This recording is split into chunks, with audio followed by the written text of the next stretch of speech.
राधे राधे आप लोग सभी को। मैं फिर से आज आप लोगों के लिए एक शानदार ज़बरदस्त कहानी लेकर आ गया हूँ। तो चलिए बिना देर किए हुए कहानी को सुनते हैं और समझते हैं इसका महत्वपूर्ण मोरल।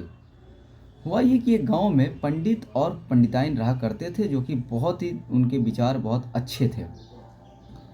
वो लोग बहुत दिन से कामना कर रहे थे प्रभु के पास, ईश्वर के पास, कि उन्हें एक पुत्र दे, उन्हें एक बालक दे।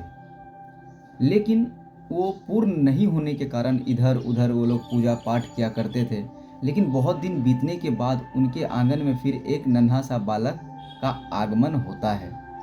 वो लोग बड़ा खुश होते हैं। और फिर पंडित जैसे हर रोज़ अपने काम के लिए निकल जाता है, पंडित अपने काम के लिए निकल जाता है, और जो पंडिताइन थी वो बड़ा ही उसको अच्छे से देखभाल किया करती थी, उस बालक का, उस शिशु का।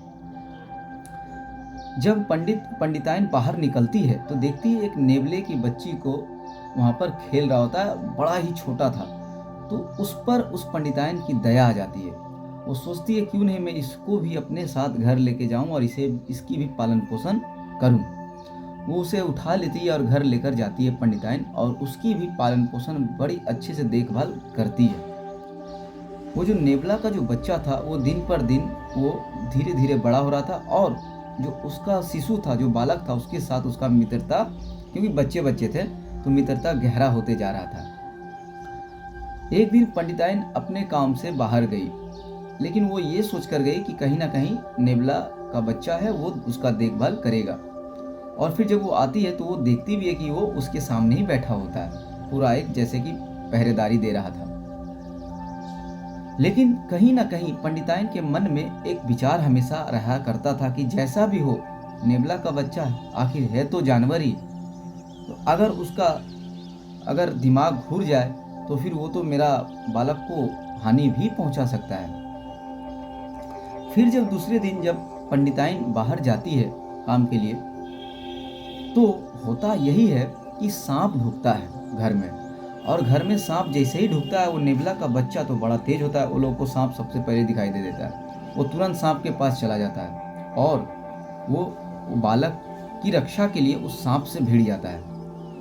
बड़ा शानदार जोरदार लड़ाई चलता है नेवला का बच्चा और सांप में। हालांकि नेवला भी बेचारा बहुत जख्मी हो जाता है, लेकिन सांप को वो मार कर ही दम लेता है, जिससे कि वो बालक को क्षति ना पहुंचा सके। अब मारने के बाद तो वो खून से उसका दांत मुंह सब लथपथ हो चुका था।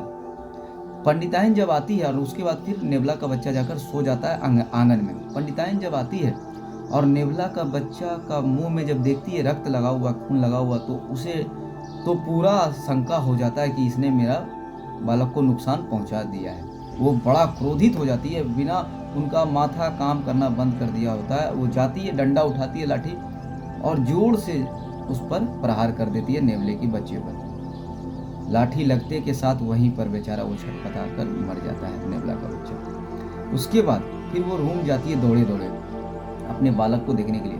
वो देखती है उनका बालक पूरा स्वस्थ और हंसता हुआ पूरा बेड पर पड़ा हुआ था। अब वो देखकर, और वहीं पर बगल में सांप मरा पड़ा था।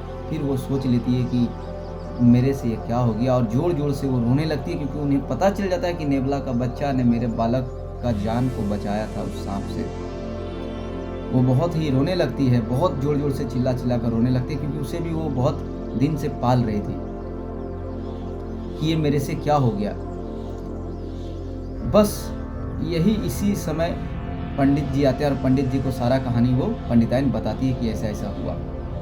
पंडित जी भी बड़ा दुखी होते हैं, और फिर वो लोग उसको बाहर पर निकाल कर अच्छा से जिस तरह से किया जाता है, उन्हें फिर वो आदर सम्मान के साथ नेवले के बच्चे को वहाँ पर से वो लोग हटाते हैं। लेकिन देखिए, कहानी बड़ा छोटा है, लेकिन सीख इससे हम लोग को बहुत बड़ी मिलती है। सीख यही मिलती है कि कभी कभी हम लोग इतना ज़्यादा क्रोध कर लेते हैं, इतना ज़्यादा गुस्सा कर लेते हैं कि बिना कुछ सोचे समझे कि सामने वाला का गलती है भी या नहीं, हम लोग उस पर पूरा एकदम टूट पड़ते हैं, और फिर बाद में जाकर उसका पछतावा हम लोगों को होता है कहीं ना कहीं। और कहा भी गया है, बड़ा बुजुर्ग कहा भी करते हैं, क्रोध बुद्धि को खा जाता है। धन्यवाद। जब तक के लिए आप अच्छे रहिए, स्वस्थ रहिए, मुस्कुराते रहिए। मिलते हैं फिर किसी एक बेहतरीन कहानी के साथ।